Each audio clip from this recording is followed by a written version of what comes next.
সংসদে সংরক্ষিত নারী আসন রয়েছে 50টি। একে 100 করার প্রস্তাব দিয়েছে সংস্কার কমিশন। তবে এসব আসনে ভোট হবে সরাসরি। সংস্কার কমিশনের সদস্যরা জানান 300 আসনের মধ্যে লটারি করে 100টি নির্ধারণ করা হবে। সেসব আসনের প্রতিযোগিতা করবেন কেবল নারীরাই। পরবর্তী 2 আসনে বাকি 200 আসনে নারীদের ভোট হবে। একে বলা হচ্ছে ঘূর্ণায়মান পদ্ধতি। 72 সংবিধানের 300 আসনে সংসদ নির্বাচনের বিধান করা হয়, আর 10 বছরের জন্য 15টি সংরক্ষিত নারী আসন রাখা হয়। পরবর্তীতে সংরক্ষিত নারী আসন করা হয় 50টি। 300 আসনের সংখ্যানুপাতে আসনগুলো বন্টন করা হয়। দেখা যায় সংরক্ষিত 50 আসনে নারীরা নির্বাচিত হন দলীয় সমঝোতার মাধ্যমে। নির্বাচন ব্যবস্থার সংস্কার কমিশন বলছে, এসব কারণে নারীর ক্ষমতায়ন নিশ্চিত করা যায়নি। এই নির্বাচনের ফলে দেখা যাচ্ছে যোগ্য নারীরা বা নারী নেতৃত্ব গড়ে ওঠেনি বা ওঠার কোনো সুযোগও ছিল না, যে পদ্ধতিতে আসলে তাদের সিলেকশনটা দেওয়া হতো।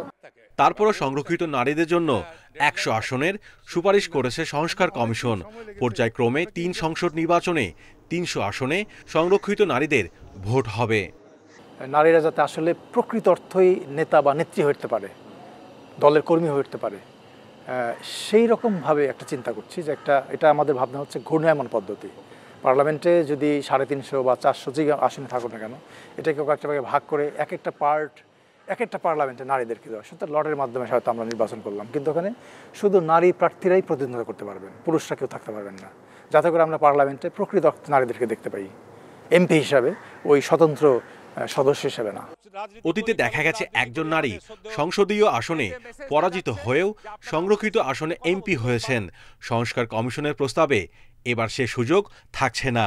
নারীরা মাঠ থেকে উঠে আসুক, রাজনীতি করতে করতে উঠে আসুক, মানে অন্যের সাথে প্রতিদ্বন্দ্বিতা করে উঠে আসুক, তাহলে অনেক যোগ্যতা সম্পন্ন নারীদের পাওয়া যাবে। কমিশন বলছে, দলের ইচ্ছায় নয়, জনপ্রিয়তার মাপকাঠিতে নির্বাচিত হবেন সংরক্ষিত নারীরা।